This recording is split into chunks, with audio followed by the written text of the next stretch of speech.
Hi, welcome in.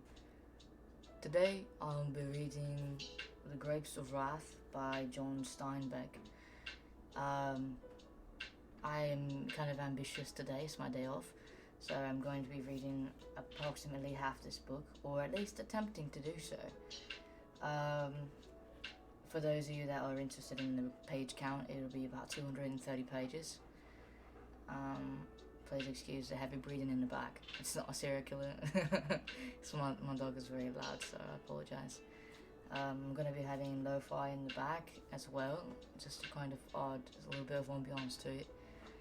But I hope you enjoy, and yeah, so let's get into it. Also, please like and subscribe to the video. I've just been doing this for fun, so if you enjoy it or you don't enjoy it, please like it. It's free. Anyways, let's get into it. Chapter 1. To the red country and part of the grey country of Oklahoma, the last rains came gently, and they did not cut the scarred earth. The ploughs crossed and recrossed the rivulet marks, and the last rains lifted the corn quickly and scattered weed colonies and grass along the sides of the road, so that the grey country and the dark red country began to disappear under a green cover. In the last part of May, the sky grew pale, and the clouds that had hung in high puffs for so long in the spring were dissipated. The sun flared down on the growing corn day after day, until a line of brown spread along the edge of each green bayonet. The clouds appeared and went away, and in a while they did not try any more. The weeds grew darker green to protect themselves, and they did not spread any more. The surface of the earth crusted, a thin, hard crust, and as the sky began pale, so the earth became pale, pink in the red country and white in the grey country. In the water-cut gullies, the earth dusted down in dry little streams. Gophers and antlions. What the fuck are antlions? Antlions started small avalanches, and as the sharp sun struck day after day, the leaves of the young corn became less stiff and erect. They bent in a curve at first, and then, as the central ribs of strength grew weak, each leaf tilted downward. Then it was June, and the sun shone more fiercely. The brown lines on the corn leaves widened and moved in on the central ribs. The weeds frayed and edged back toward the roots. The air was thin and the sky more pale, and every day the earth paled. In the roads where the teams moved, where the wheels milled the ground and the hoofs of horses beat the ground, the dirt crust broke and the dust formed. Every moving thing lifted the dust into the air. A walking man lifted a thin layer as high as his waist, and a wagon lifted the dust as high as the fence tops, and an automobile boiled a cloud behind it. The dust was long in settling back again. When June was half gone, the big clouds moved up out of Texas and the Gulf. High, heavy clouds, rain heads. The men in the fields looked up at the clouds and sniffed at them, and held wet fingers up to sense the wind. And the horses were nervous while the clouds were up. The rain heads dropped a little spattering, and hurried on to some other country. Behind them the sky was pale again, and the sun flared. In the dust there were drop craters where the rain had fallen, and there were clean splashes on the corn, and that was all. A gentle wind followed the rain clouds, driving them on northward, a wind that softly clashed the drying corn. A day went by, and the wind increased, steady, unbroken by gusts. The dust from the roads fluffed up and spread out, and fell on the weeds besides the fields, and fell into the fields a little way. Now the wind grew strong and hard, and it worked at the rain crust in the cornfields. Little by little the sky was darkened by the mixing dust, and the wind fell and the wind felt over the earth, loosened the dust and carried it away. The wind grew stronger. The rain crust broke, and the dust lifted up out of the fields and drove grey plumes into the air like sluggish smoke. The corn threshed the wind and made a dry, rushing sound. The finest dust did not settle back down to the earth, but disappeared into the darkened sky. The wind grew stronger, whisked under stones, carried up straws and old leaves, and even little clouds, marking its course as it sailed across the fields.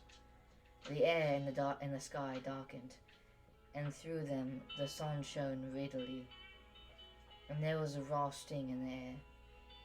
During the night, the wind raced faster over the land, dug cunningly among the rootlets of the corn, and the corn fought the wind with its weakened leaves until the roots were freed by the prying wind, and then each stalk settled wearily sideways towards earth and pointed the direction of the wind.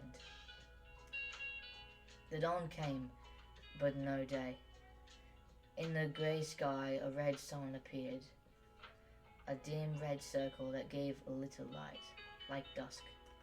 And as that day advanced, the dusk slipped back toward darkness, and the wind cried and whimpered over the fallen corn. Men and women huddled in the houses, and they tied handkerchiefs over their noses when they went out, and wore goggles to protect their eyes. Yeah, sand blindness is actually a real thing, especially in the desert. The fucking wind will come through and can get particles of sand in your eyes, and then you can go blind, or you can get scratches. You can get scratches on your eye. Sorry, you can get scratches on your eyelids and on your irises, and can cause you to go blind, or temporarily blind until your eyes are able to heal again. It's something insane. It's so insane.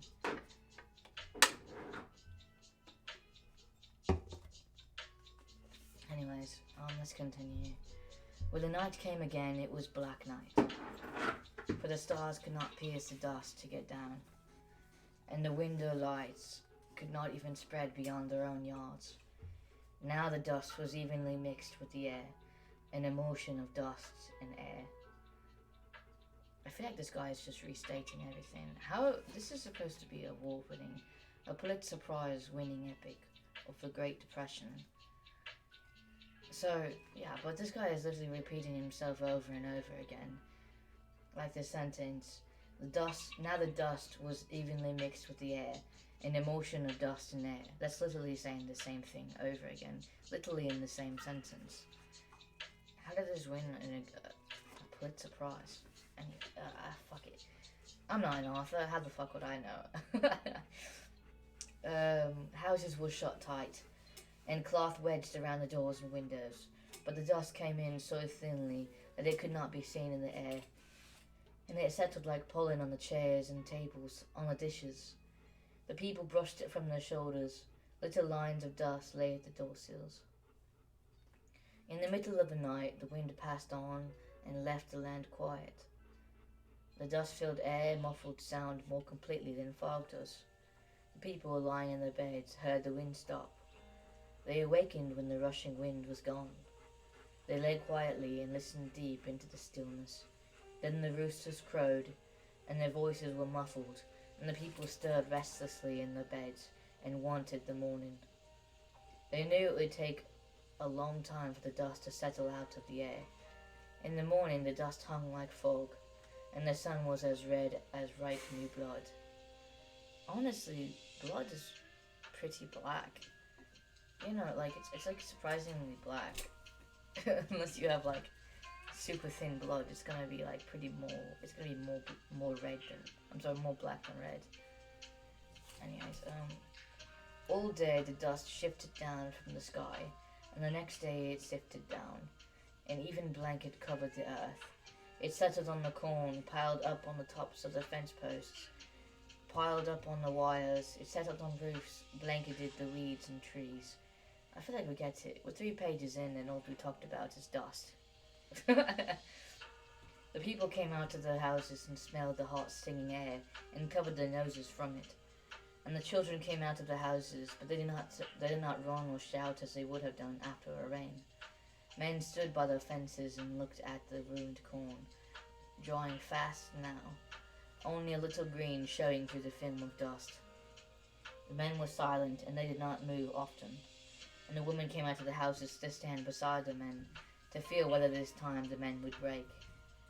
The women studied the men's faces secretly, for the corn could go as long as something else remained. The children stood nearby, drawing figures in the dust with their bare toes, and the children sent exploring senses out to see whether men and women would break. The children peeked at the faces of the men and women, and then drew careful lines in the dust with their toes. Horses came to the watering throws, and nuzzled the water to clear the surface dust. After a while, the faces of the watching men lost their bemused perplexity, and became hard and angry and resistant. And the women knew that they were safe, and that there was no break. Then they asked, "What'll we do?" And the men replied, "I don't know." But it was all right. The women knew that it was all right, and the watching children knew that it was all right. Women and children knew deep in themselves that no misfortune was too great to bear if their men were whole. The women went into the houses to their work, and the children began to play, but cautiously at first. As the day went forward, the sun became less red. It flared down on the dust-blanketed land. The men sat in the doorways of the houses. Their hands were busy with sticks and little rocks. The men sat still, thinking, figuring. I don't know if I'm going to even make it through half this book. It seems very drawn out. Keep into consideration, I've never even heard of this book before. It got recommended to me after I watched a movie called Children of the Corn by Stephen King, I think. And one of my friends suggested I read this book because it's a similar feel to the Children of the Corn. But so far the writing is just not fantastic. 4 pages and all he said was, it was dusty, and the men were angry because the wind blew the dust, and the dust knocked over the corn and covered the corn with dust. It's pretty much a summary of the entire chapter. This is going to be a long book. Bear with me, if you will. Alright, chapter 2. A huge red transport truck stood in front of a little roadside restaurant. The vertical exhaust pipe muttered softly, and an almost invisible haze of steel blue smoke hovered over its end. It was a new truck, shining red, and in 12-inch letters on its sides, Oklahoma City Transport Company. It's all in capitals. Its double tires were new, and a brass padlock stood straight out from the hasp on the big back doors. Inside the screened restaurant, a radio played. Quiet dance music turned low, the way it is when no one is listening. A small outlet fan turned silently in its circular hole over the entrance, and flies buzzed excitedly about the doors and windows, butting the screens. Inside, one man, the truck driver, sat on a stool and rested his elbows on the counter and looked over his coffee at the lean and lonely waitress. How did this win a Pulitzer Prize? He used "and" so many times in that sentence. I hate it. I hate this author so much. Okay. He talked the smart, listless language of their own sides to her. I've seen him about 3 months ago. He had an operation. Cut some pin out. Oh, it's Oklahoma accent. He cut something out. I forget what. And it doesn't seem no longer ago than a week I saw him myself. Looked fine then. He's a nice sort of guy when he ain't a stinker. I don't know what that means. There's an asterisk that says 1 next to the word, but I'm not gonna look it up. That's too much work. He's a nice sort of guy when he ain't stinker. I feel like that means when he isn't like an asshole.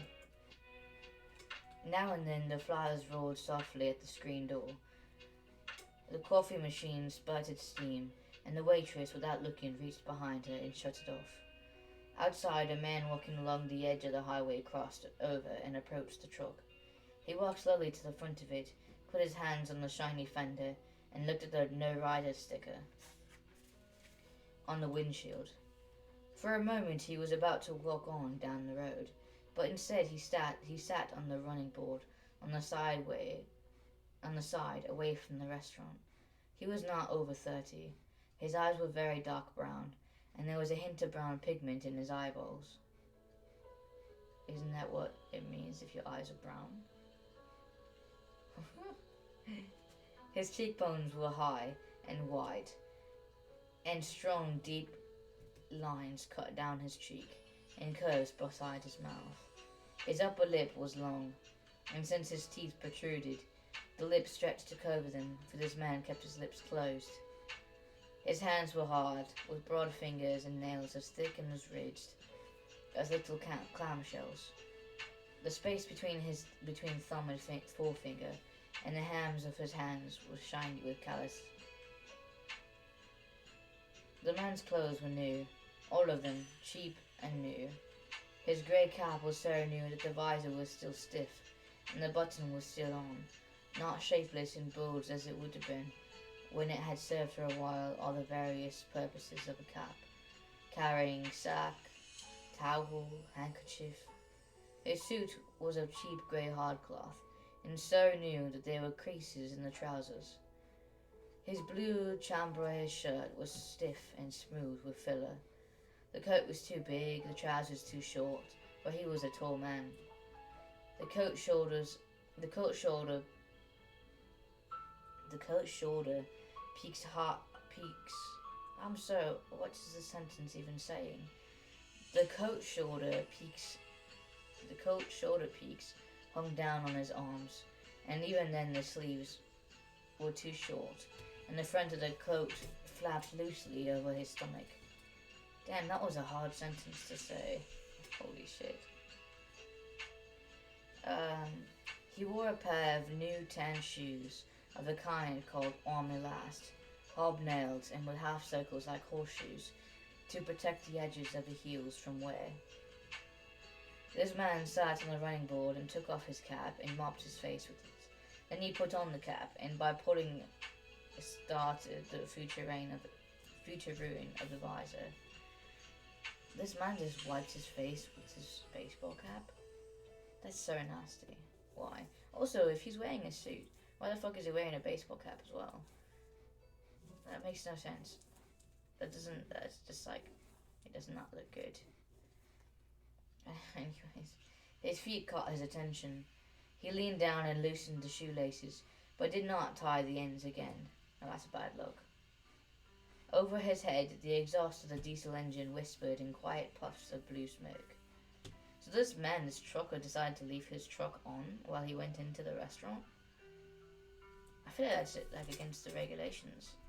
And again, this is like 1950 or something, where the women have to look to the man to see if they should be scared or not. The music stopped in the restaurant, and a man's voice spoke from the loudspeaker, but the waitress did not turn him off, for she didn't know the music had stopped. Her exploring fingers had found a lump under her ear. She was trying to see it in a mirror behind the counter, without letting the truck driver know, and so she pretended to push a bit of her hair to neatness. The truck driver said, "There was a big dance in Shawnee. I heard somebody got killed or something. You hear anything?" "No," said the waitress, and she lovingly fingered the lump under her ear. Outside, the seated man stood up and walked over the cowl of the truck, and watched the restaurant for a moment. Then he settled back on the running board, pulled a sack of tobacco and a book of papers from his side pocket. He rolled his cigarette slowly and perfectly, studied it, smoothed it. At last he lighted it, and pushed the burning match into the dust at his feet. The sun cut into the shade of the truck as noon approached. In the restaurant, The truck driver paid his bill and put his 2 nickels change into a slot machine. The welding cylinders gave him no score. They fixed them so you can't win anything, he said to the waitress. She replied, Guy took the jackpot not 2 hours ago. 380 he got. How soon you gonna be back again? He held the screen door open a little. Week 10 days, he says. I got to make a run to Tulsa, and I never get back soon as I think. She said crossly, Don't let the flies in. Either go out or come in. So long, he said, and pushed his way out. The screen door banged behind him. He stood in the sun, peeling the wrapper from a piece of gum. He was a heavy man, broad in the shoulders, thick in the stomach. His face was red and his blue eyes long. What do you mean his blue eyes were long? Like a chibi character. What do you mean his blue eyes were long? His blue eyes long and slitted from having squinted always at sharp light. So they're saying he's a squint. You shouldn't say your eyes are long though. This doesn't make any sense. Fucking. He wore army trousers and high-laced boots. Holding the stick of gum in front of his lips, he called to the screen. Well, don't you know nothing you don't want me to hear about? The waitress was turned toward a mirror on the back wall. She grunted a reply. The truck driver gnawed down the stick of gum slowly, opening his jaws and lips wide with each bite. He shaped the gum in his mouth, rolled it under his tongue while he walked to the big red truck. Okay, this is a side rant. It said that he wore army trousers and high-laced boots. As an ex-military, I absolutely despise it when people wear military, like when they wear parts of the military uniform. But not not part of the uniform. Like they're not like just walking around without the top on, or like without their hat. They're walking around like with just like random military pants and boots, but wearing like a t-shirt, and like they're just going out in the world walking around like that. Like it's so unprofessional. I hate it. It's so cringe. I've seen a motherfucker that was going to a restaurant and he was wearing the military pants. He did not blouse them, and he was wearing like shoes, like just like trainers. And he went walking around like with a sloppy ass t-shirt and a backwards cap, and these like military pants that was obviously part of a uniform, but he was just wearing it. So I hated it. It's a really big irk of mine. I hate when people do that. Like truckers, why the fuck are you doing that? Truckers, don't do that. Like those pants are not comfortable enough to do that. Like a majority of military clothing has been soaked in a kind of chemical that's supposed to be like, it's supposed to be resistant against fires and resistant against bugs and stuff like that. So it has like repellents and stuff. So as soon as you wash them, the uniform has a really unique smell. And if you're like going out just wearing that type of uniform, you can smell that. And it's a really unique smell, so you don't know what it is. And it's not necessarily bad, but it's not a good smell either. So you're just walking around smelling dank. Because not only are you looking absolutely terribly cringe in a fucking part of a military uniform, but you're also smelling like bug repellent and fire resistant chemicals. And it's a no-go. Don't do it. Don't do it. I don't care if you're a truck or not. Those uniforms smell bad after you wash them, which just doesn't make any sense. They smell bad after you wash them. And they also are like not that comfortable, and they look sloppy if you wear them anything outside of uniform. I'm sorry, that was a big tangent. I'm only on page 7. And I'm already 24 minutes in. This is going to be long. Okay, let's go. The hitchhiker stood up and looked across the windows. Could you give me a ride, mister? The driver looked quickly at the restaurant for a second. Didn't you see the no rider sticker on the windshield? Sure, I seen it. But sometimes a guy'll be a good guy even if some rich bastard makes him carry a sticker.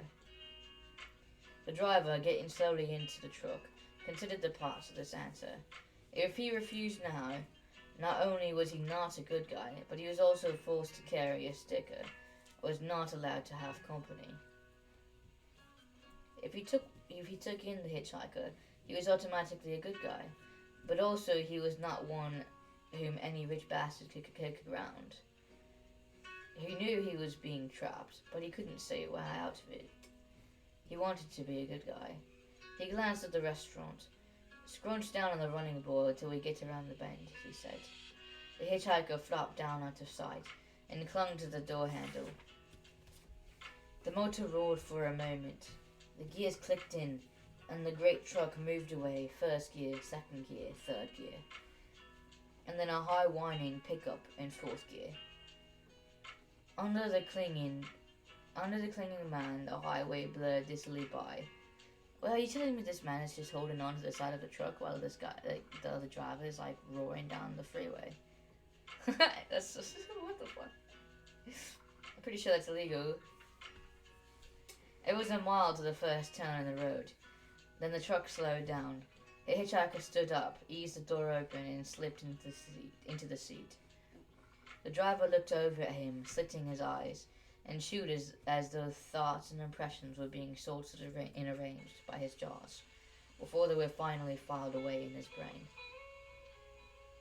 His eyes began at the new cab, moving down to the new clothes, to the new shoes. The hitchhiker squirmed his back against the seat in comfort, took off his cap, and swabbed his sweating forehead and chin with it. "Thanks, Bodgy," he said. "My dogs were pooped out." "New shoes?" said the driver. His voice had the same quality of secrecy and insinuation his eyes had. "You oughtn't to take no walk in new shoes. Hot weather." The hiker looked down at the dusty yellow shoes. "Ew, yellow shoes." "Didn't have no other shoes," he said.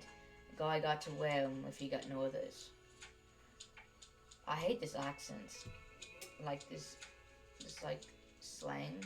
It's really hard to do with my accent. It's really hard to cut it up. It makes me sound super cockneyed, even more so than I am already. The driver squinted judicially ahead and picked up the speed of the truck a little. "Going far?" "Uh-huh. I'd walked her if my dogs weren't pooped out." The question of the driver had the tone of subtle examination. He seemed to spread nets, to set traps with his questions. "Looking for a job?" he asked. "No, my old man got a place. 40 acres.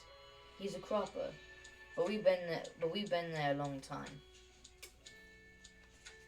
The driver looked significantly at the fields along the road, where the corn was falling slightly and the dust was piled on it. Little flints shoved through the dusty soil. The driver said, as though to himself, "A 40-acre cropper, and he ain't been dusted out, and he ain't been tracted out? Course I hadn't heard lately," said the hitchhiker. I'm assuming he means he hasn't heard about the guy in a while. "Course I ain't heard lately," said the hitchhiker. "Long time," said the driver. A bee flew into the cab and buzzed in the back of the windshield. The driver put out his hand and carefully drove the bee into an open stream that blew it out the window. "Cropper's going fast now," he said. "One cat takes and shoves 10 families out. Cats all over hell now, tear in and shove the croppers out. How's your old man hold on?" That sounds like a funny sentence. How's your old man hung on?" His tongue and his jaws became busy with the neglected gum, turned it and chewed it. With each opening of his mouth, his tongue could be seen flipping the gum over. "Well, I ain't heard lately.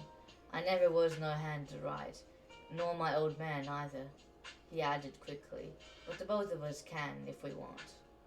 "Been doing a job?" Again the secret investigating casualness. He looked over out at the fields. at the shimmering air and gathered his gum into his cheek. Out of the way, he spat out the window. Sure have, said the hitchhiker. Thought so. I'd seen your hands. Been swinging a pick or an axe or a ledge. That shines up on your hands.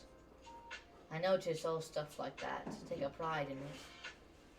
The hitchhiker stared at him. The truck tires sang on the road. Like to know anything else? I'll tell you. I ain't got to guess. You ain't got to guess.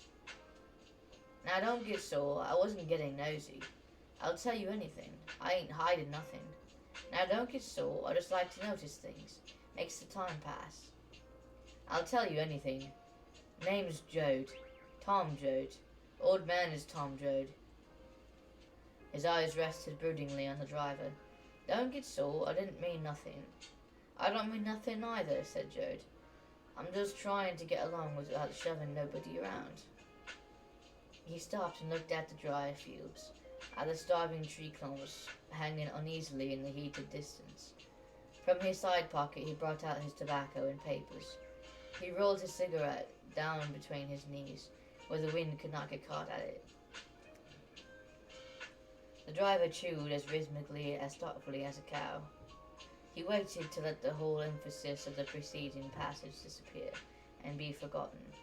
At least when the wind seemed natural again, he said, "A guy that never been a truck skinnier don't know nothing what it's like. Owners don't want us to pick up nobody. So we got to sit here and just skin us. Don't want us to pick up nobody. So we got to sit here just to skin her along. Lest we want to take a chance of getting fired, like I just done with you." What is he even trying to say in this sentence? He's trying to say...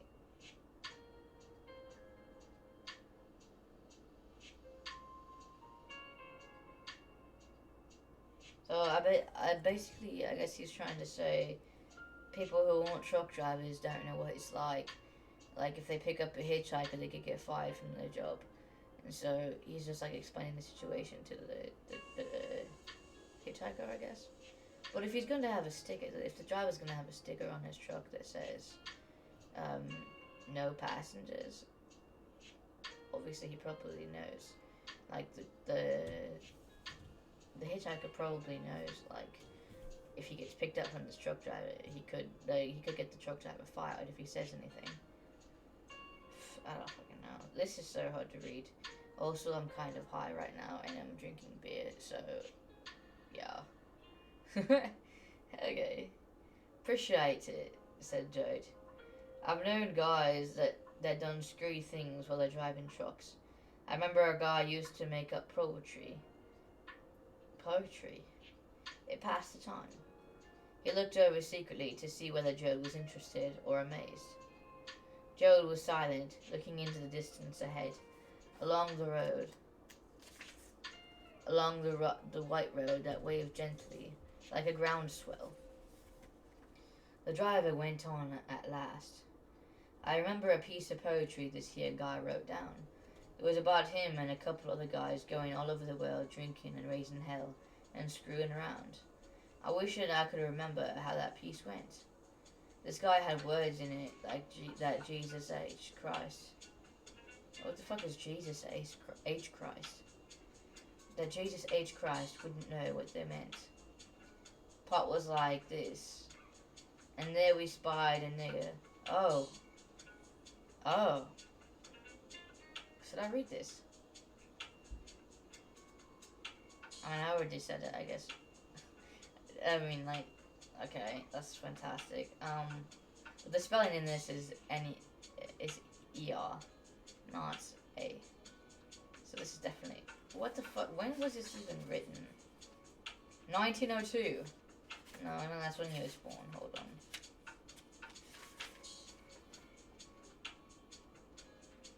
$1939.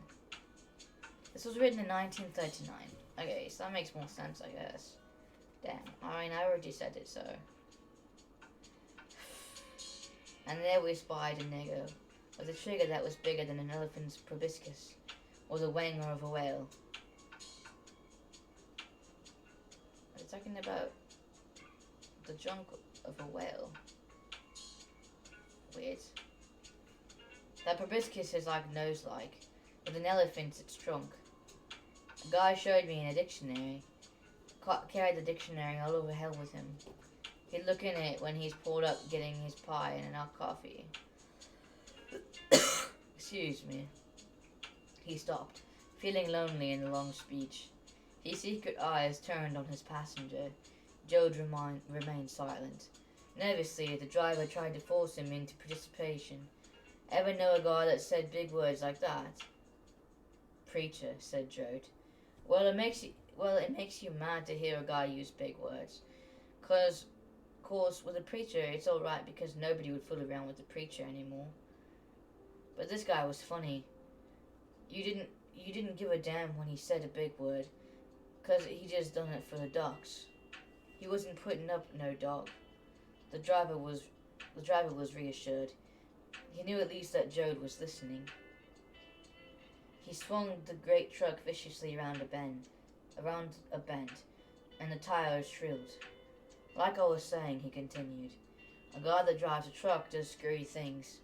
He's got to. What kind of screwy things? Could be seems very dirty. A guy that drives a truck does screwy things. He'd got to. He'd go nuts just sitting here and the road sneaking under the wheels. Fella says once that truck skinners eat all the time in hamburger joints along the road. Sure seem to live there, Jode agreed. Sure they stop, but they ain't to eat. They ain't hardly ever hungry. They're just goddamn sick of going. Get sick of it.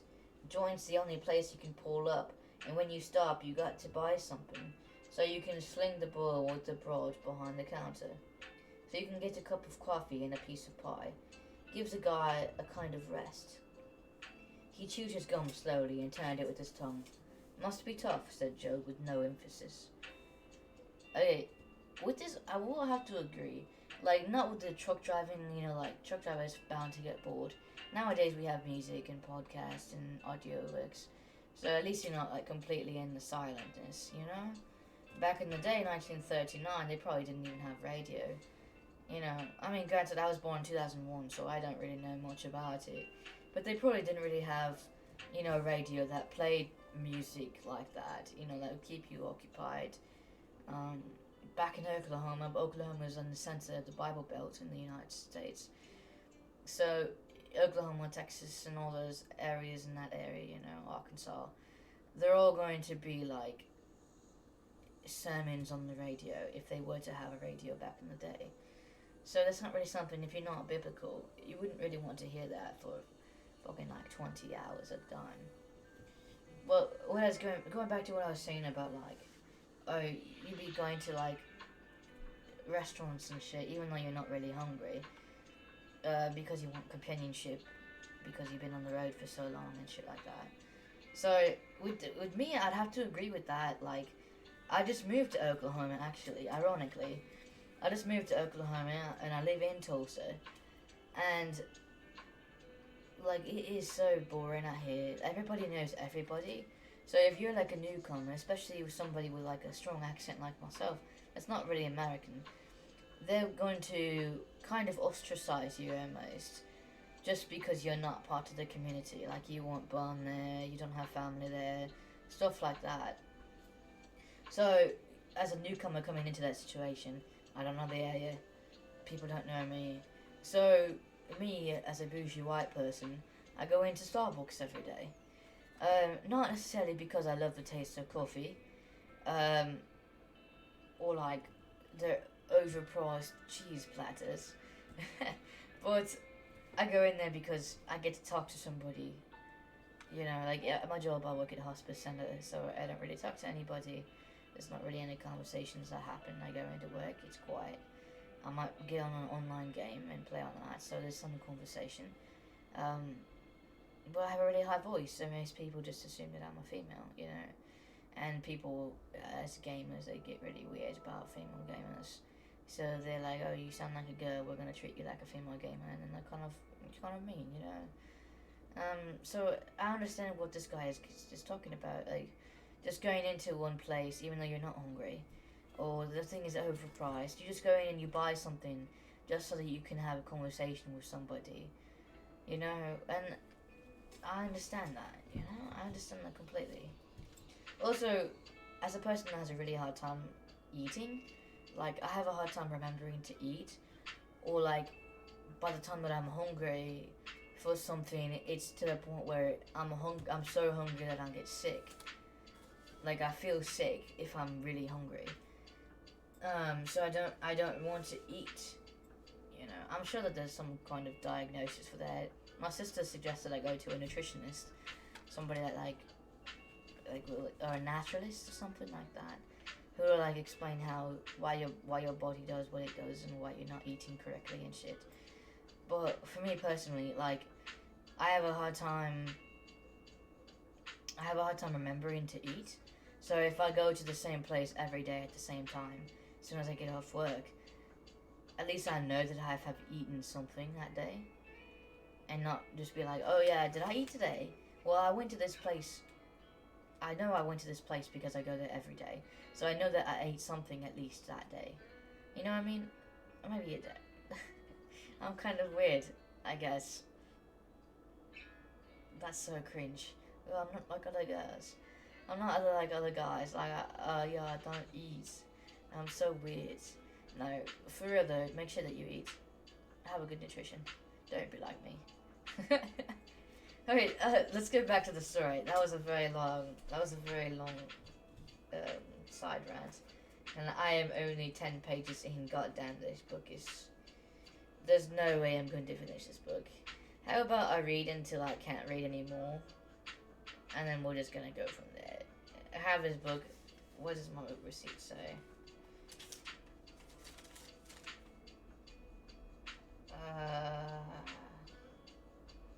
I have this book until September 7th. Today's, I checked it out August 24th. So I have quite a bit of time.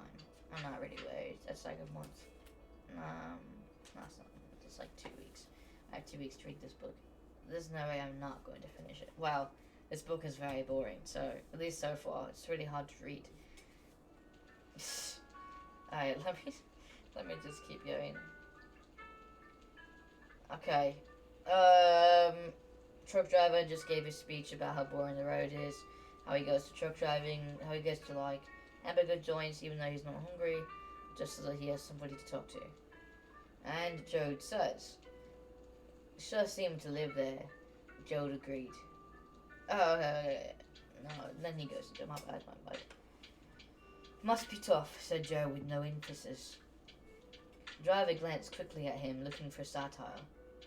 Well, it ain't no goddamn trench. Trench? Shinch? He said testily. Looks easy, just sitting here till you put in your 8 or maybe 10 or maybe 14 hours. But the road gets into a guy. Damn, the road getting into a guy, huh? He's gotta do something. Some sings and some whistles. Company won't let us have no radio. Oh, so they do have radio. Why don't they just get a Walkman or something?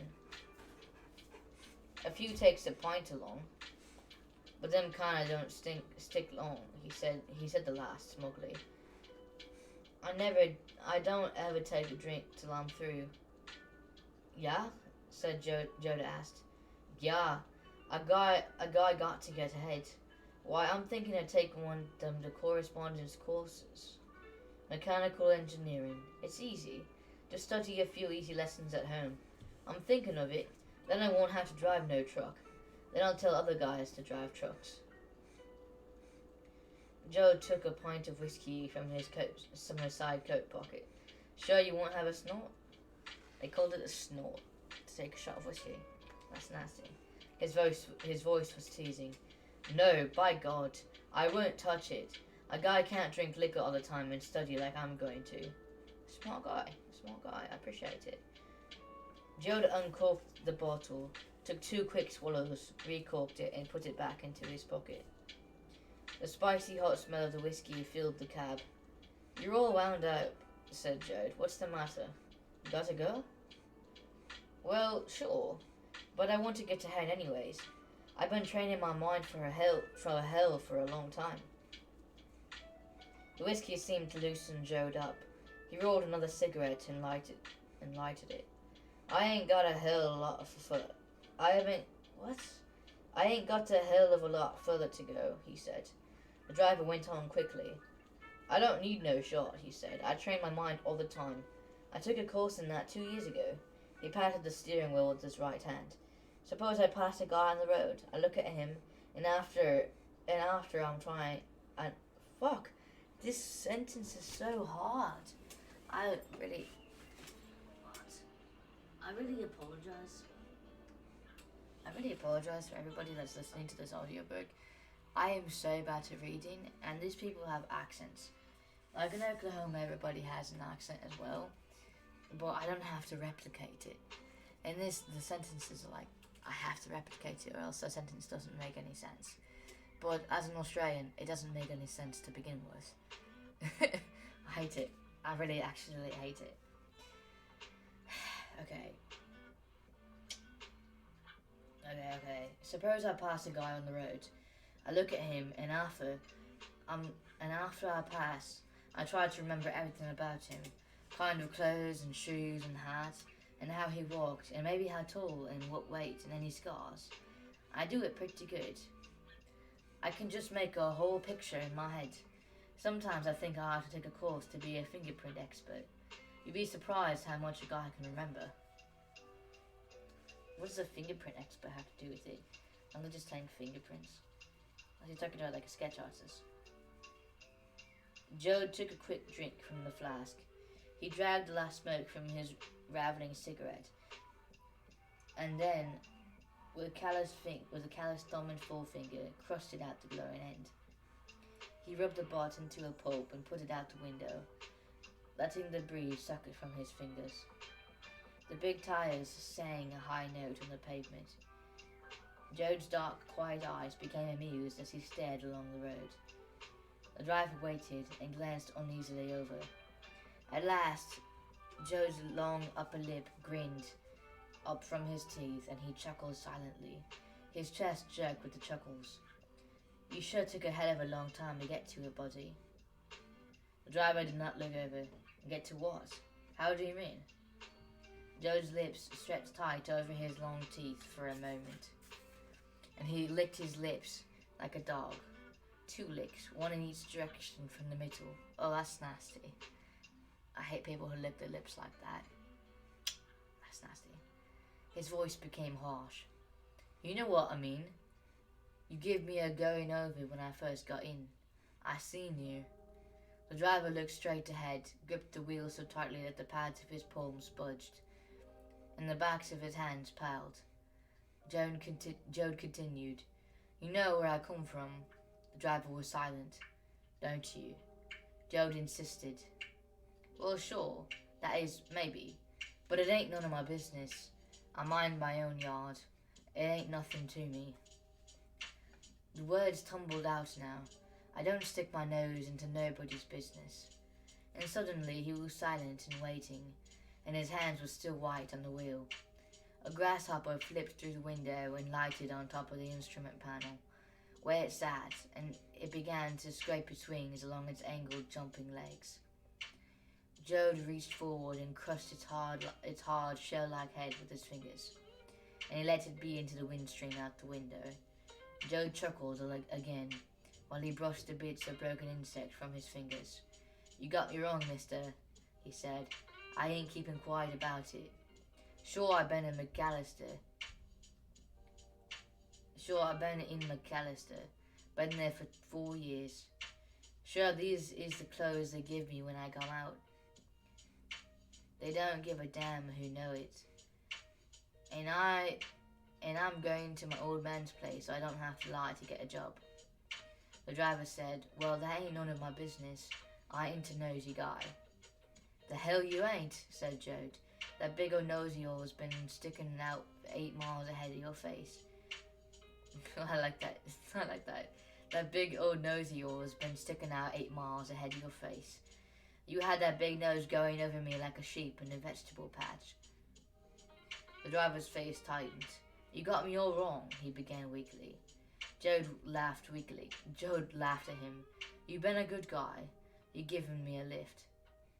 Well, hell, I done time. So what? You want to know what I done time for, don't you? That ain't none of my affair. Nothing ain't none of your affair except skinning this bull bitch along. I don't know what that means. And that's the least thing you worked out. Now look, you see that road up ahead? Yeah? Well, I get off there. Sure, I know you're wetting your pants to know what I done. I ain't a guy to let you down.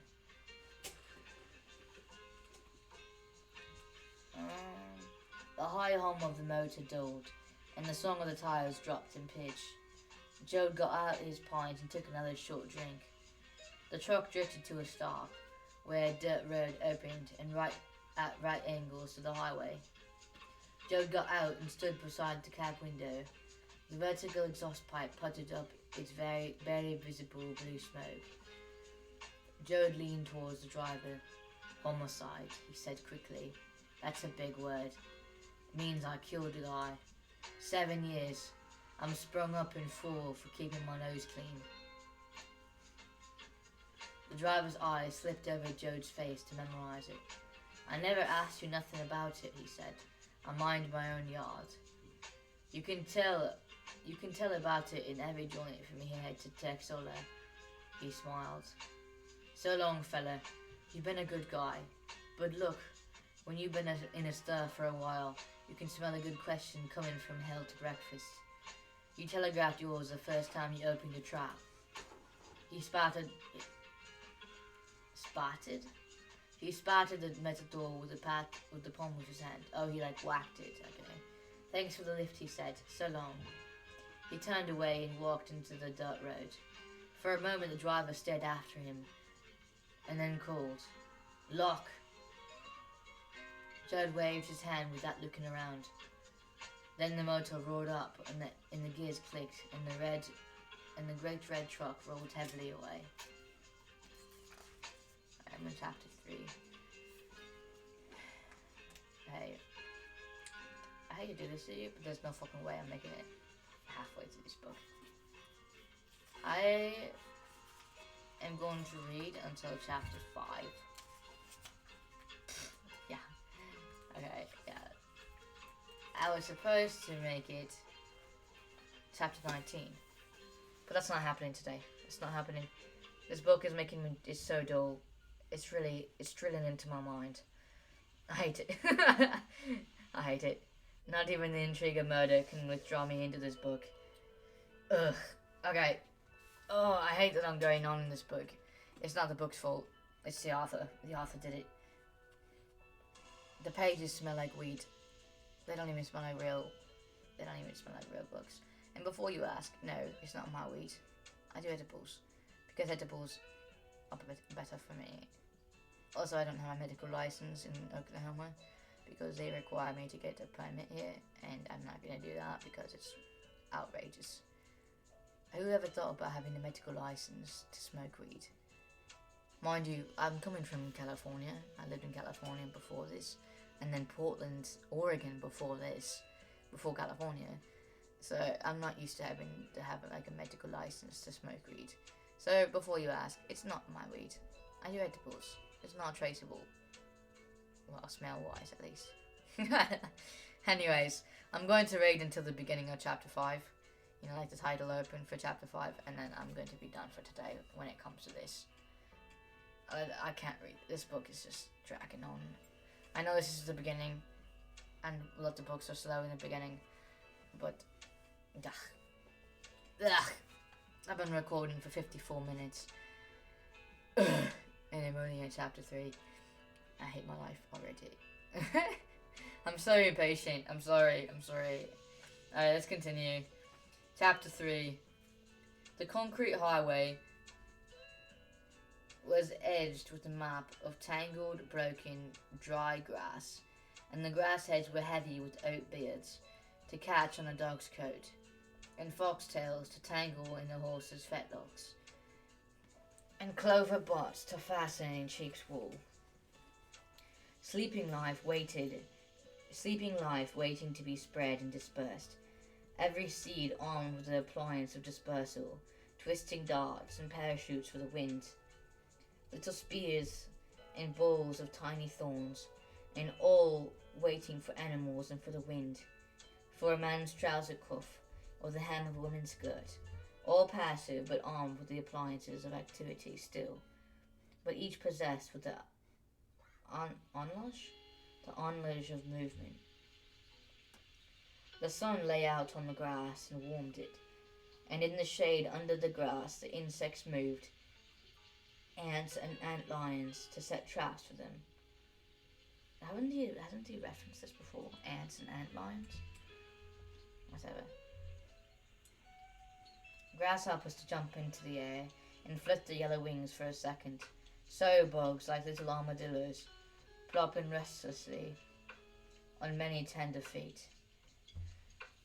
And over the grass at the roadside, a land turtle crawled, turning aside for nothing, dragging its high domed shell over the grass. His hard legs and yellow-nailed feet threshed slowly through the grass, not really walking, but boosting and dragging his shell along. The barley beads slid off his shell, and the clover burrs fell on him,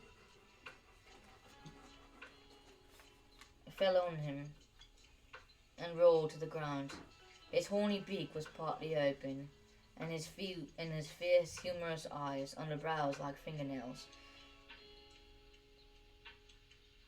What are brows like fingernails?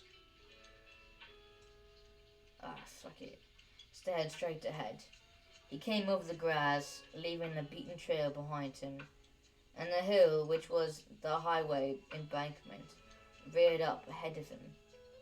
For a moment he stopped, his head held high. He blinked and looked up and down. At last he started to climb the embankment. Front clawed feet reached forward but did not touch. The hind feet kicked his shell along, and it scraped on the grass and the gravel. As the embankment grew steeper and steeper, the more frantic was the effort of the land turtle. Pushing hind legs strained and slipped, boosting the shell along, and the horny head protruded as far as the neck could stretch. Little by little, the shell slid up the embankment until at last a parapet cut straight across its line of march. The shoulder of the road, a concrete wall 4 inches high. Okay, another side rant. Not side rant, just like side information.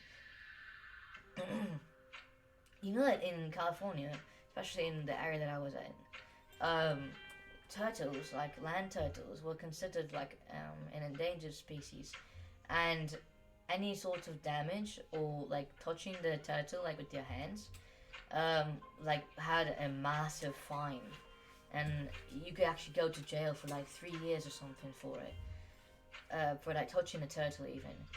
And like all along the road, in the area that I was in, they had a really short like wire fence, maybe like 1.5 foot, 2 feet tall, that was all along the roads to stop the turtles from going into the road and getting run over. And so like if you were like walking along the road, you would notice like this wire fence just going all the way through, and it's not put up because of like, you know, to stop people from going into the property or whatever. It's just to stop the land turtles from getting run over. And yeah, I just thought that was really interesting. It's a really interesting idea. And yeah. So anyways, apparently Oklahoma doesn't believe in that. At least not in 1939. Maybe turtles in Oklahoma are not like, maybe they're not endangered like they are in California. Anyways, let's continue. The head upraised and peered over the wall to the broad, smooth plain of cement. Now the hands, braced on top of the wall, strained and lifted, and the shell came slowly up, and rested its front end on the wall. For a moment the turtle rested. The red ant ran into the shell, into the soft skin inside the shell, and suddenly hand and legs snapped in, and the arm and tail clamped in sideways. The red ant was crushed between the body and the legs, and one head of wild oats was clamped into the shell by a front leg. For a long moment the turtle lay still, and then the neck crept out, and the old humorous frowning eyes looked about, and the tail and the legs came out. The back legs went to work, straining like elephant legs, and the shell tipped to an angle, so that the front legs could not reach the level cement plane. But higher and higher, the hind legs boosted it, until at last the center of balance was reached, and the front tipped down. The front legs scratched at the pavement, and it was up. But the head of wild oats was still held on by a stem around the front legs. Now the going was easy, and all the legs worked, and the shell boosted along, wagging from side to side. A sedan driven by a 40-year-old woman approached. She saw the turtle and swung to the right, off the highway, and the wheels screamed, and a cloud of dust boiled up. 2 wheels lifted for a moment and then settled. The car skidded back onto the road and went on, but more slowly. The turtle had jerked into its shell, but now it hurried on, for the highway was burning hot. That is true. In Oklahoma, the heat is insane. It's ridiculous. I didn't expect it to be so hot over here, especially coming from California. So like if you like, for instance, my dog, I don't take him outside during the day because the pavement is so hot that he's on there for like maybe 2 minutes and he's already burning the pads of his feet. Like what? It's insane. And a turtle, I can't even imagine. It has no protection at all, no fur or nothing. And now a light truck approached, and as it came near, the driver saw the turtle and swerved to hit it. His front wheels struck the edge of the shell, flipped the turtle in like a twiddlywink, spun it like a coin, and rolled it off the highway. The truck went back on its course along the right side. Oh shit. Hold on.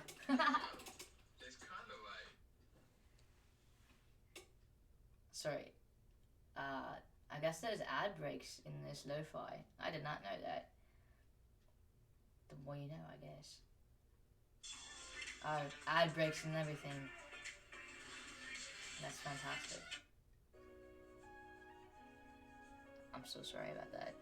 Free advertisements for them, I suppose. I'm on YouTube right now, just playing lo-fi beats, so I guess I don't know what I expected. I like it. Whatever. Oh wait a second, what is this?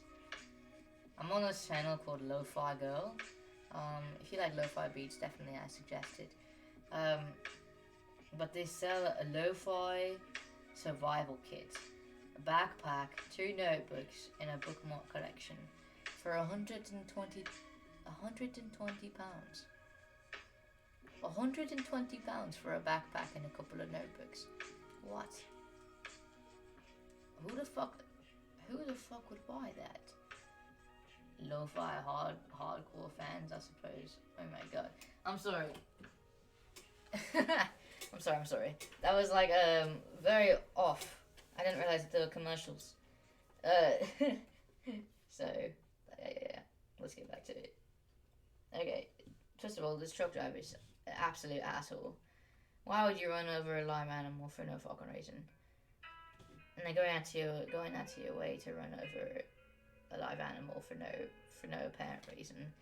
I had a couple of friends that were from Arkansas, and they were like, yeah, I go out of my way to run over coyotes. Why? Why are you going out of your way to run over coyotes? There's no fucking reason for it. That's so mean for no fucking reason. These coyotes are just trying to live a life. They're probably dying from mange anyways. They don't need to be run over by a car as well. Oh my god, I hate human beings sometimes. Anyways, okay. The truck went back to its course along the right side. So he literally crossed into the opposite lane of traffic just so he could run over a turtle. Oh my god, I hate this guy. Lying on its back, the turtle was tight in its shell for a long time. But at last, its legs waved in the air, reaching for something to pull it over. Its front foot caught a piece of quartz, and little by little, the shell pulled over and flopped upright. The wild oat head fell out, and 3 of the spearhead seeds stuck to the ground. And the turtle crawled on down the embankment, its shell dragging over the seeds. The turtle entered the dust road and jerked itself along, drawing a wavy, shallow trench in the dust with its shell. The old humorous eyes looked ahead, and the horny beak opened a little.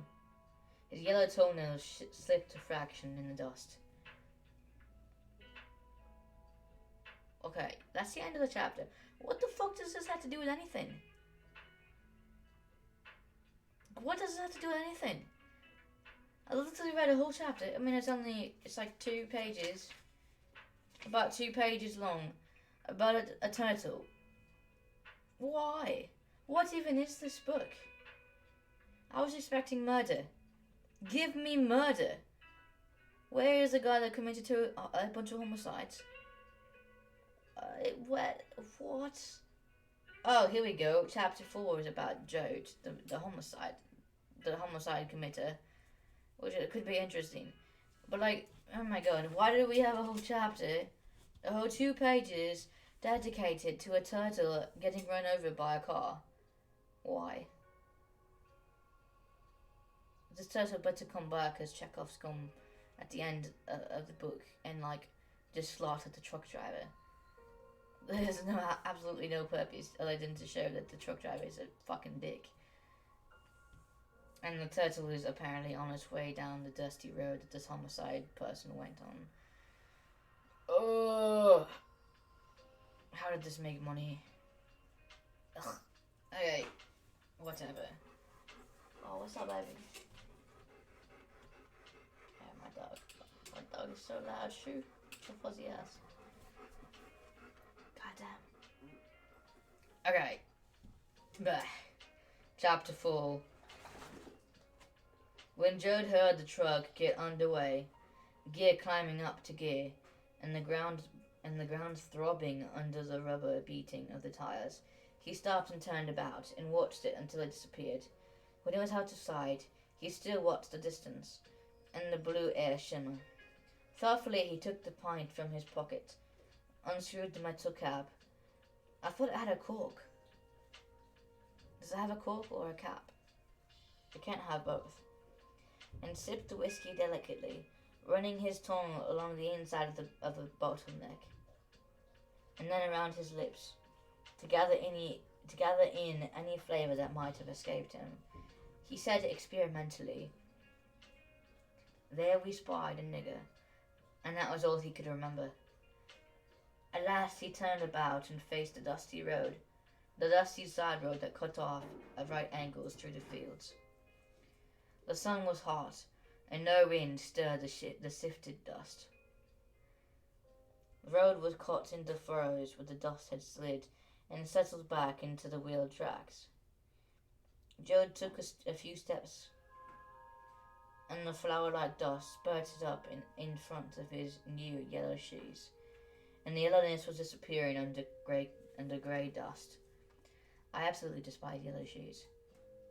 Who the fuck would get this poor homicide committer, this poor murderer, yellow shoes? Fuck you and you. It's terrible. Yellow shoes. Man, whoever decided to make yellow trainers will like the bane of all existence. What's wrong with you? Ugh. The right-of-way was fenced. 2 strands of barbed wire on willow poles, and the poles were crooked and badly trimmed. Whenever a crotch came into proper height, the wire lay in it, and there was no crotch There was no crotch. The barbed wire was latched to the post with rusty baling wire. And where there was no crotch, the barbed wire was lashed to the post in with rusty baling wire. I don't know what crotch is. I assumed that they meant like, the crotch of a male. But I guess they mean like some kind of latching. Maybe like, maybe like utility staples or something. Anyways, beyond the fence, the corn lay beaten down by wind and heat and drought, and the cups where the leaf joint stalk were filled with dust. Ugh, that's so nasty. Jode plodded along, dragging his cloud of dust behind him. A little bit ahead, he saw a high-domed shell of a land turtle, crawling slowly along through the dust. Its legs worked stiffly and jerkily. Jode stopped to watch it, and his shadow fell on the turtle. Instantly, head and legs were withdrawn, and the short, thick tail clamped sideways into the shell. Jode picked it up and turned it over. The back was brown-grey, like the dust, but the underside of the shell was creamy yellow, clean and smooth. Jode shifted his bundle high under his arm, and smoked the smooth underside with his finger. And he pressed it. It was softer than the back. The hard old head came out, and tried to look at the pressing finger, and the legs waved wildly. The turtle wetted on Joan's hand and struggled uselessly in the air. Joan turned it back upright and rolled it up in his pocket with his shoes. Rolled it up in his coat with his shoes. He could feel it pressing and struggling and fussing under his arm. He moved ahead more quickly now, dragging his heels a little in the fine dust. Maybe I shouldn't have been so hasty to be like, oh, what the fuck is with this turtle? It seems like humans are just fucking pieces of shit. If you see a turtle on the road, leave it be. It's trying to live its life. It does not need your help. It doesn't need you picking him up and putting him under your arm. Fuck. Sorry. I need to fucking... I live in an area where it's very moist, and so I have like cockroaches, like just living around. I hate cockroaches. When I was living in New York, I lived in an apartment. It was a really high-rise apartment, like 1 bedroom, very expensive, and it had a cockroach problem that I didn't realize until I'd already moved in. And I absolutely learned to despise cockroaches to the ends of the earth. I hate cockroaches so fucking much now. Like, I hated them before, but now as an adult, living through New York, I was living in Washington Heights, so not exactly the most clean neighborhood either. And, I hate cockroaches so much. So moving to Oklahoma in this area, it's very moist. We have a lot of greenery, a lot of bugs everywhere, including cockroaches. And I'm a very meticulously clean person. I hate dirtiness, especially in my kitchen and my bathroom, my laundry room as well. I hate dirtiness. So, everything is clean, but still I have cockroaches.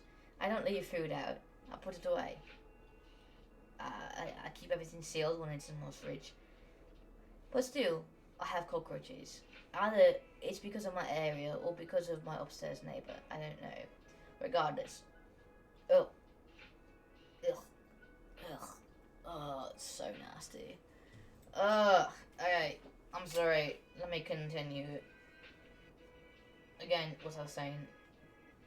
If you see a turtle walking along the road, don't fuck with it. Leave it be.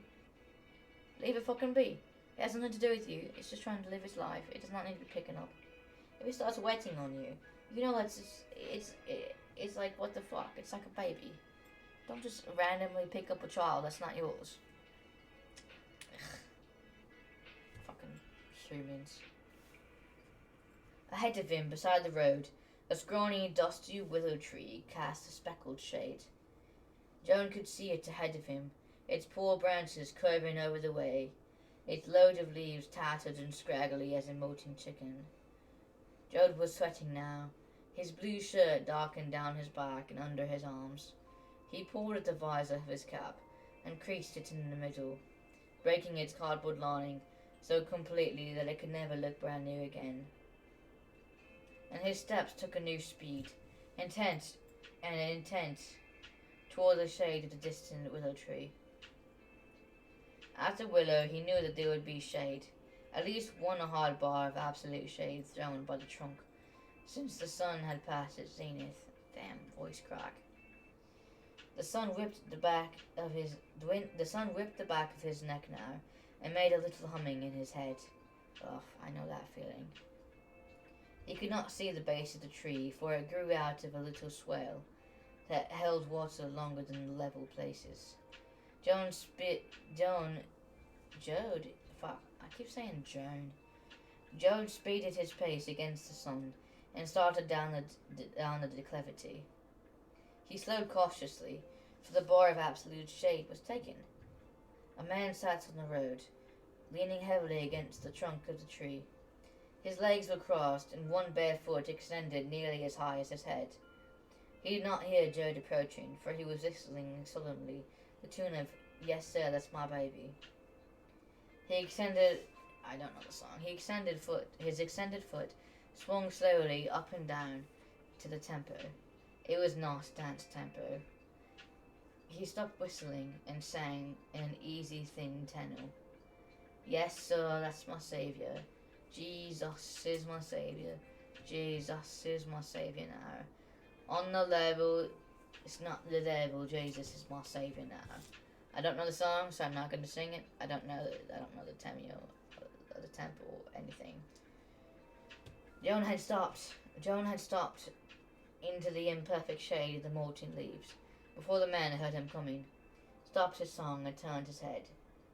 It was a long head, bony, tight of skin, and he sat on a neck as stringy and muscular as a celery stalk. I hate celery. His eyeballs were heavy and protruding, the lips stretched to cover them, and the lids were raw and red. His cheeks were brown and shiny and hairless, and his mouth full, humorous or sensual. The nose, beaked and hard, stretched the skin so tightly that the bridge showed white, and there was no perspiration on the face, not even on the tall, pale forehead. It was an abnormally high forehead, lined with delicate blue veins at the temples.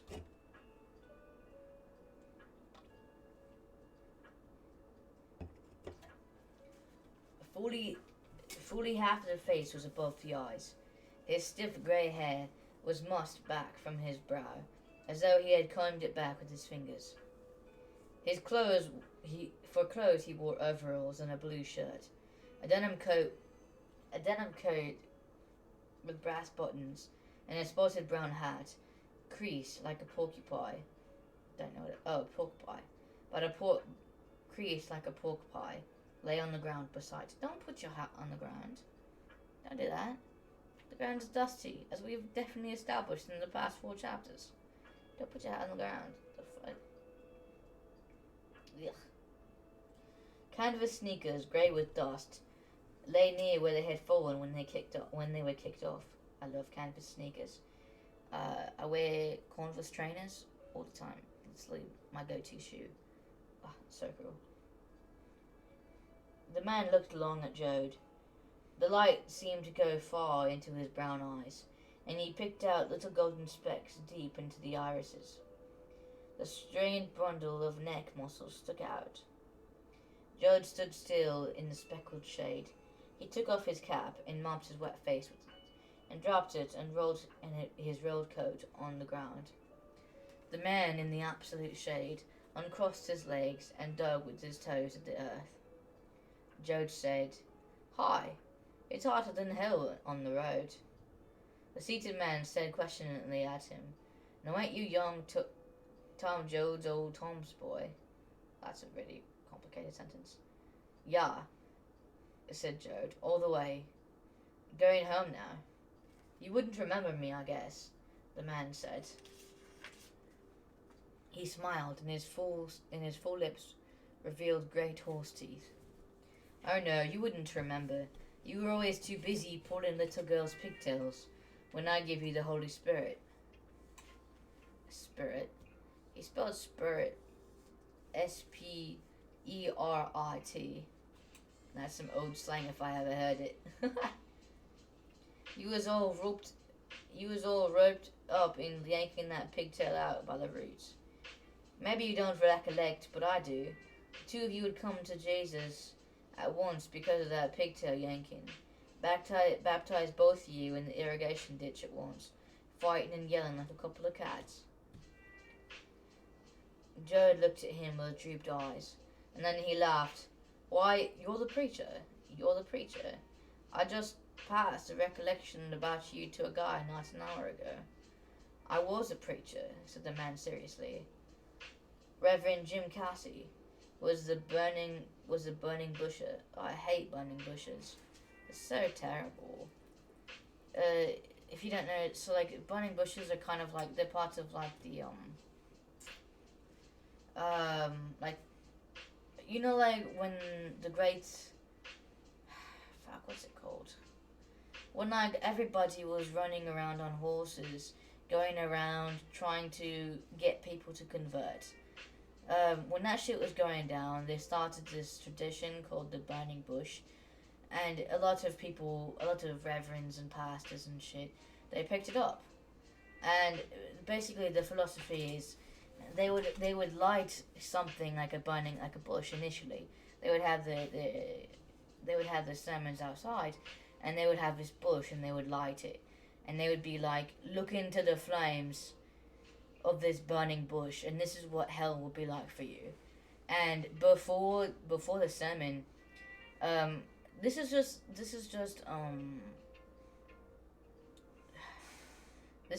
what I've heard, not necessarily something that actually happened. However, this is what I've heard, right? That the bush that they burned, in parentheses, the bush that they burned was actually some kind of like psychotic drug. So like marijuana or something. So they would burn it, and it would make the people that were watching the sermon get high. And then the pastor, the reverend, whatever, he would describe what hell was supposed to look like while you're looking into the flames of this burning LSD plant. And with the imagery of the fire and the words of the reverend, you would be able to like concoct on your LSD rattled mind this image of hell and whatever that he was talking about. And so like it would become so vivid in your mind that you would automatically convert to whatever religion they were trying to promote, usually Christianity. So they would like try to promote it by burning the bush, you know, and later on it became less known to like not less known, but like it became less practical to have a bunch of LSD mind rattled people in your sermon just freaking out over the thought of going to hell. Like back in the 1930s, that was pretty common practice. So when they mean like I was a burning busher, as this reverend said, they're not talking about like whatever. They're talking about like legit back in the fuck, what is it called? It's not a revolution. It's like when everybody started turning to Christ. I don't remember. But that's what they mean by burning busher. And that's what they used to do way back in the day. Anyways, let me continue. Used to howl out the name of Jesus to glory, and used to get an irrigation ditch so swimming full of repentant sinners, half of them like to drown. But not no more, he sighed. Just Jim Casey now. Ain't got the cold no more. He ran out of weed, probably. Got lots of sinful ideas. But they seemed kind of sensible. So he decided, like, he actually looked over what the fuck he was fucking reading. And was like, he looked over what he was reading and was like, oh shit, I don't actually agree with this. I don't actually agree with this. Sorry, I was just fixing my phone. Like, oh, I don't actually agree with this, so... And then he got kicked out of church because he ran out of weed.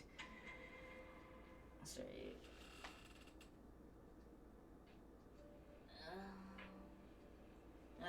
because he ran out to read. And he was like, oh, yeah, and I also don't believe in this. So the church is like, what? You don't believe in this? Oh, blasphemy. We would say you're a witch, but you're not a woman, so... They just kicked him out of the church. Anyways, Jode said, you're bound to get ideas if you go thinking about stuff. Sure, I remember you. You used to give a good meeting. I recollect one time you give a whole sermon working around with your hands, yelling your head off. Ma favoured you more than anybody. And Grandma says you are just lousy with the spirit. Joe tugged at his rolled coat and found the pocket and brought out his pint. The turtle moved a leg, but he wrapped it up tightly. Ah, fuck this guy. He unscrewed the cap and held out the bottle. Have a little snort. Casey took the bottle and regarded it broodingly. I ain't preaching no more, March. The spirit ain't in the people much no more, 'cause they ran out of weeds. I wouldn't have spirit either. And worse than that, the spirit ain't in me no more, 'cause now and again the spirit gets moving, and I rip out a meeting, and then when folks set out food, I give 'em, and grace, but my heart ain't in it. I only do it 'cause they expect it. Jared mopped his face with his cap again. You ain't too damn holy to take a drink, are you? He asked. I hate people that try to make other people drink. Why? Don't do it. If people don't want to drink, don't make them drink. The fuck? Casey seemed to see the bottle for the first time. He tilted his head and took 3 big swallows. Nice drinking liquor, he said. Ought to be, said Jode. That's factory liquor. Cost $1. Damn, $1 for a whole bottle. Damn. Casey took another swallow before he passed the bottle back. Yes, sir, he said. Yes, sir. Joe took the bottle from him, and in politeness did not wipe the neck with his sleeve before he drank. I do that, even with my closest friends. I'm not swapping spit with you. Not unless we're snogging. No, thank you. He squatted on his hams and set the bottle upright against his coat rule. His fingers found a twig with which to draw his thoughts on the ground. He swept the leaves from the square and smoothed the dust, and then he drew angles and made little circles. I ain't seen you in a long time, he said. Nobody's seen me, said the preacher. I went off along, and I sat and I figured. The spirit's strong in me, only it ain't the same. I ain't so sure of a lot of things. He sat up straighter against the tree. His bony hand dug in its way like a squirrel into its overall pocket. He brought out a black bitten plug of tobacco. Carefully he brushed off bits of straw and grey pocket fuzz before he bit off a corner and settled the squid into his cheek. Ugh. So he's chewing his tobacco. Ugh. I don't like chew. I've tried it before. I'd hate it. Ugh, I hate it. The turtle dug at the rolled coat. Casey looked over at the stirring garment. What you got there? A chicken? You'll smother it. Gerald rolled the coat up more tightly. An old turtle, he said. Picked him up on the road. An old bulldozer. Thought I'd take him in to my little brother. Kids like turtles. Even so, don't pick it up. Leave it be. Turtles probably enjoy freedom. Fucking hell. The preacher nodded his head slowly. Every kid got a turtle sometime or another.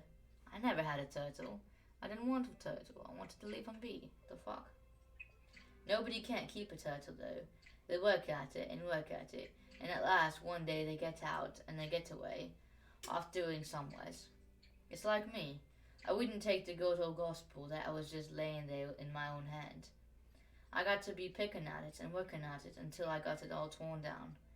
Here I got the spirit sometimes and nothing to preach about. I got the call to lead the people and no place to lead them. I feel that.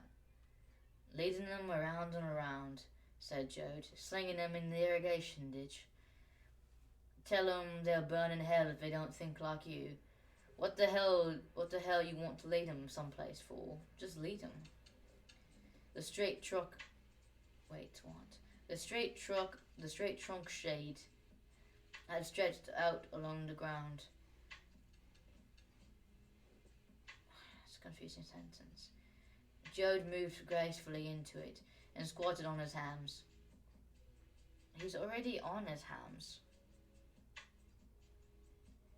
He's already on his hams. He didn't ever stood up. Whatever. Jode moved gracefully into it and squatted on his hams and made a new smooth place for which to draw his thoughts with a stick. A thick-furred yellow shepherd dog came trotting down the road, head low, tongue rolling and dripping. Its tail hung limply curled, and it panted loudly. Jode whistled at it, but it only dropped its head an inch and trotted fast towards some definite destination. Going someplace, Jode explained, a little piqued. Going for a home, maybe?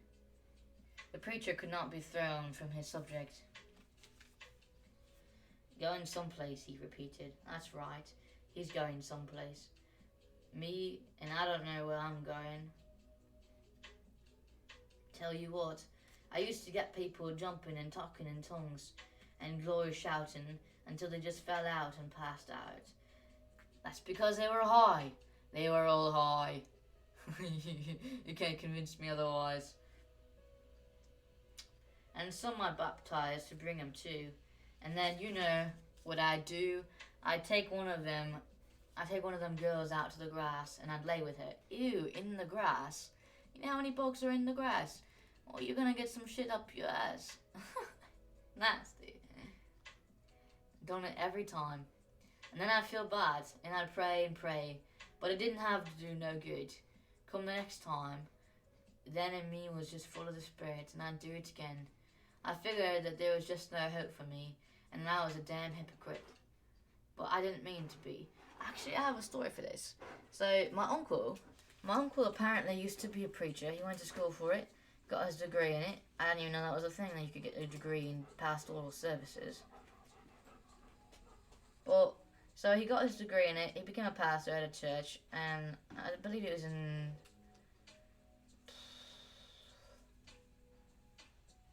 Essex, maybe? I don't remember. He moved around a lot more than I was used to. When I was growing up, I kind of stayed in the same places, and then I moved more, you know. But so I was born in Calcane, in the Outback, and my uncle, he was from the English side of me. My mum was English, and so he was part of the English side. So he was in like Essex and London, yeah, parts of England like that. Like, I don't know much about England. I didn't really pay attention. I stayed in Australia and then I moved to the States when I was young. So, but anyway, so my uncle, he was a preacher, he was a pastor, and apparently there was this whole scandal where he had premarital sex. And in the Christian religion, premarital sex is a big no-no. It's like the bane of all. It's against everything. And there's like literally there's no way to like come back from it. If you had premarital sex, there's nothing to do. You can't do anything. It's kind of like being a lesbian, like being gay. You know, it's like, oh, you kissed a girl once, now you're going to go to conversion therapy, and we're not going to let you out until we can tell that the gay has been etched away. It's like, what? Okay. But anyway, so premarital sex is a big thing in the service, you know, in the practice or whatever. And so apparently he had premarital sex with a lot of women in the church. Some of them that were married, which I'm not saying my uncle was a good guy, but whatever. God damn, the voice crack. So anyway, premarital sex and all that bullshit. And apparently the scandal got found out because one of the women that he slept with was married to another um, evangelical person, like another preacher, another pastor, or whatever, from a different church, who had just come in and she was very fine apparently. She had a nice ass and everything, and my uncle took his chance and he did it. So, so he took his chance. Apparently, he was found out. And the wife, so consumed in her guilt, went and go tell her husband, and they caused a big scandal. And my uncle lost his clergy license. And he was very repentant and everything. But then, like this guy, he's very repentant after every time it happened, according to him. But he had a sickness, and he couldn't cleanse himself. And he kept doing it over and over again. And it was not really an affair, though, because none of them were married. But it was considered very nefarious because he was a pastor and whatever. So, oh my god, yeah. So, I'm sorry, that was a tangent, but just life experience, you know. And this chapter is kind of long compared to the 2 pages last chapter. This is a pretty long chapter. I feel like I just want to end it here. I'm tired. I've been recording for so long. Jesus.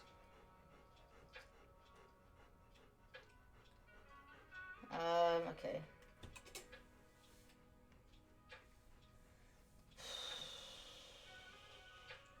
Joe smiled, and his long teeth parted, and he licked his lips.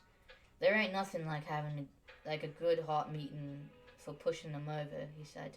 I done that myself. Casey leaned forward excitedly. You see, he cried, I seen it was that way, and I started thinking.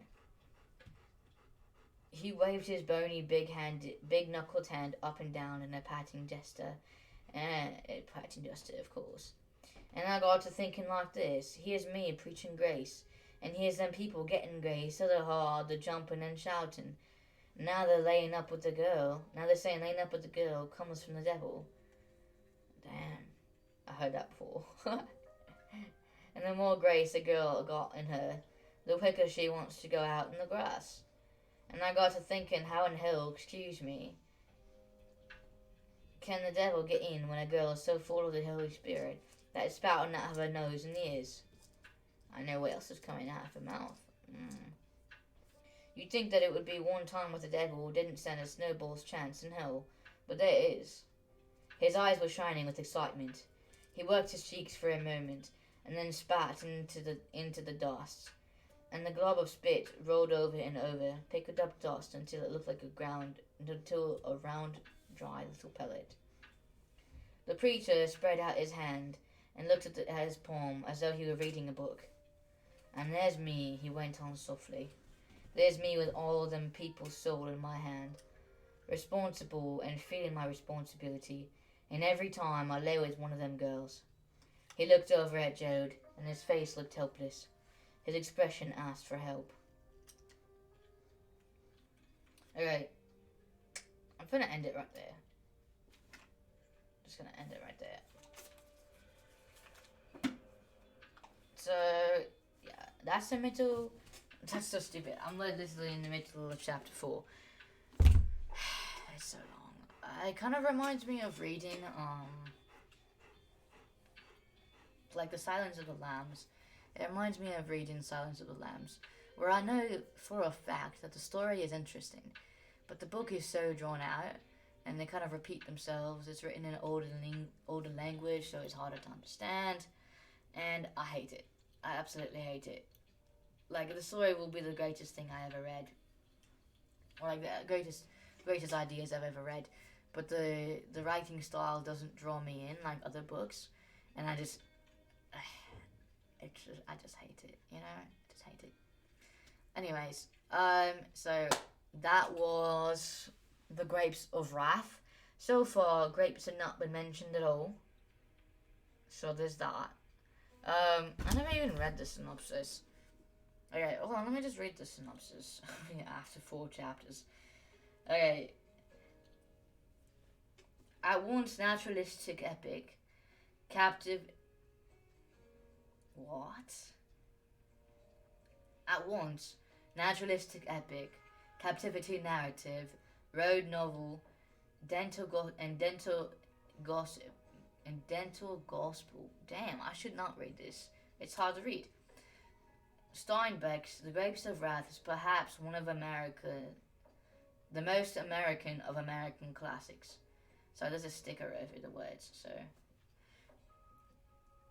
although it follows the movements of thousands of men and women and the transformation of an entire nation under the Dust Bowl migration of the 1930s, The Grapes of Wrath is also the story of one Oklahoma farm family, the Jodes, who are driven off their homestead and are forced to travel west to the promised land of California. Well, it's like the opposite of me.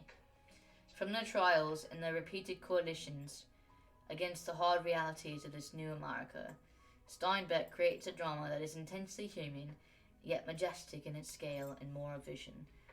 Tragic, but ultimately stirring in its insistence on human dignity.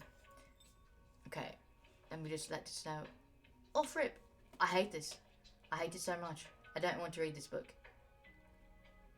Yeah. Not only is the book boring, the synopsis is boring as well. Ugh. Like, take that consideration, alright? Like, listen to that. You heard that synopsis. And then listen to the synopsis for Artemis Fowl. 12-year-old Artemis Fowl is a millionaire, a genius, and above all, a criminal mastermind. But even Artemis doesn't know what he's taken on when he kidnaps a fairy, Captain Holly Shaw to the Leprechaun unit. These aren't the fairies of bedtime stories.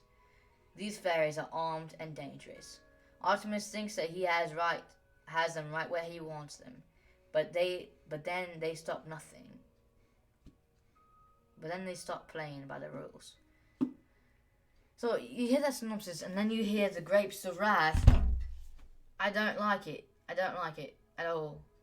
I am an hour and 42 minutes in, and I despise myself for reading this. Perhaps this series should be like a read watch. You know, like hate watching. Because I never read The Grapes of Wrath before, so it'd kind of be like hate watch, where you watch something until you hate yourself. Maybe perhaps I should read a book until I hate myself. Pull up the Bible. 2 sentences. No, I'm not gonna do that. For real, even though I grew up very religious, and I had a really bad experience with religion, I don't actually despise religion. I don't despise faith. I don't like religion much. Not at all, really. But I don't despise faith. Faith is something, you know? Anyways, so that's that.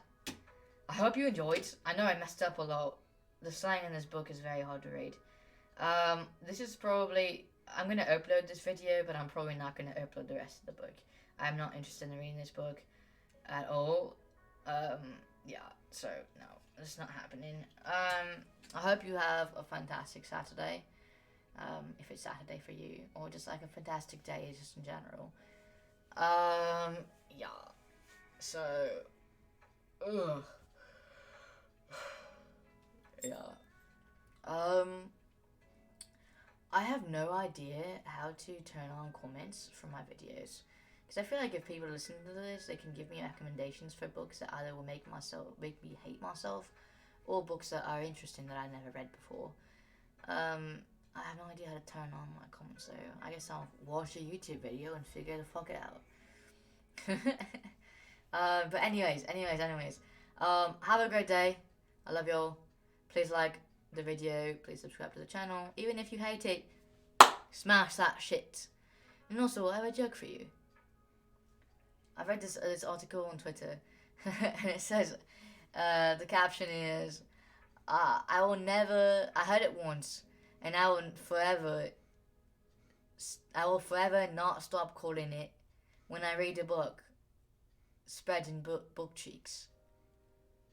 Spreading book cheeks when you read a book. Kind of like that. So stupid. Not really a joke, but it's interesting and sort of funny. Anyways, I'll see you later. Have a great day. Oh, I like that. I have a sound modulator on my mic, and I can see when the sound goes up. That's super cool. Super cool. I always like fucking around with my mic. Okay. Have a great day. I'll see you later. Please like the video. And yeah, don't read this book. It's pretty trash.